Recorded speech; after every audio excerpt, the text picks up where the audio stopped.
Hi Manjummel boys. நீங்கள் PT cigarette எதுவும் அடிக்கிறீங்க அப்படின்னா சரி அடிச்சுட்டு போங்க, அதை கூட விருப்பம். ஆனால் அதோட வரலாறு என்னென்னு தெரியுமா உங்களுக்கு? அதோட வரலாறு சொல்கிறேன், கேட்டுட்டு போயிடுறீங்களா? சரி, புகையில எங்கேருந்து ஆரம்பிச்சிருக்காங்க, இது எங்கேருந்து வந்திருக்குன்னு நினைக்கிறீங்க? அதாவது 1492 கொலம்பஸ் வந்து அமெரிக்காவை கண்டுபிடிக்கிறாரு. அமெரிக்காவை கண்டுபிடிச்சதுக்கு அப்புறம் தான் இது ஐரோப்பியாவுக்கு ஒரு புகையில ஒரு பயிராக வந்து தெரிய வருது. 16ஆம் நூற்றாண்டில் 1600களில் முகலாய மன்னர் அக்பரோட அரசவைக்கு போர்ச்சுகீசியர்களை இது வந்து உள்ளே வருது. உள்ளே வந்து இது ஒரு மருந்துக்காக மட்டும்தான் இதை வந்து கொண்டு வராங்க.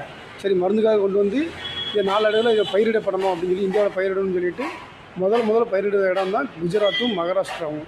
அங்கே பயிரிட்டுறாங்க. அங்கே பயிரிட்ட பிறகு அது மருந்துகளுக்கு போக மீதி உள்ள தூள்களை தூர போடாமல் அதை ஒரு இலையில மடித்து வச்சு அதை பீடியாக ஸ்மோக் பண்ண ஆரம்பித்தாங்க.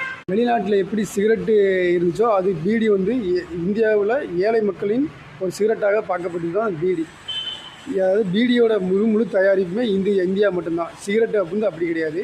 சிகரெட் எப்போ உள்ளே வருது அப்படின்னா 1910களில் ஆங்கிலேயர்களால் இம்பீரியல் டொபாக்கோ கம்பெனி மூலமாக தான் இது இந்தியாவுக்குள்ளே வருது, இறக்குமதி பண்ணுறாங்க. அப்போ தான் இந்தியாவுக்கு இறக்குமதி பண்ணுறாங்க.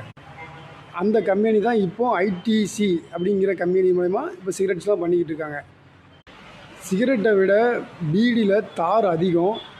அது மாதிரி ரெண்டுலேயுமே 2 நிக்கோட்டின் சேர்க்குறாங்க. ஒன்று சுவைக்காகவும், ஒன்று வந்து தீப்பற்றோன்னா கொஞ்சம் வேகமாக அந்த புகை கொஞ்சம் தீ பிடிக்கிற அளவுக்கும் அதுக்கு 2 கெமிக்கல்ஸ் சேர்க்காங்க.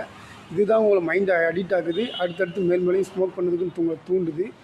ஆக்சுவலாக நான் உங்களை இது நல்லதுக்குன்னு சொல்லலை. இதோட வரலாறு இதுதான். இது மருந்துக்காக கண்டுபிடிக்கப்பட்ட பீடி சிகரெட்டு தான். அதாவது அந்த புகையில வந்து மருந்துக்காக கண்டுபிடிக்கப்பட்டது தான்.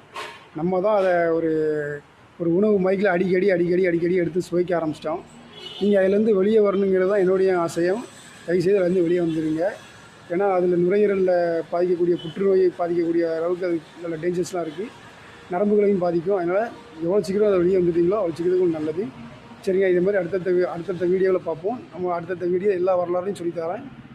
எல்லாத்துக்குமே அடிப்படை வேறு பிரச்சனைன்னு இருக்குது, ஒரு வரலாறுன்னு இருக்குது. அதை கண்டிப்பாக நம்ம தெரிஞ்சுக்கிட்டால் தான் இது நம்ம தேவையாக என்னென்னு முதல்ல புரிஞ்சுக்கலாம். சரிங்களா? அடுத்த வீடியோவில் பார்ப்போம் கைஸ். பாய்.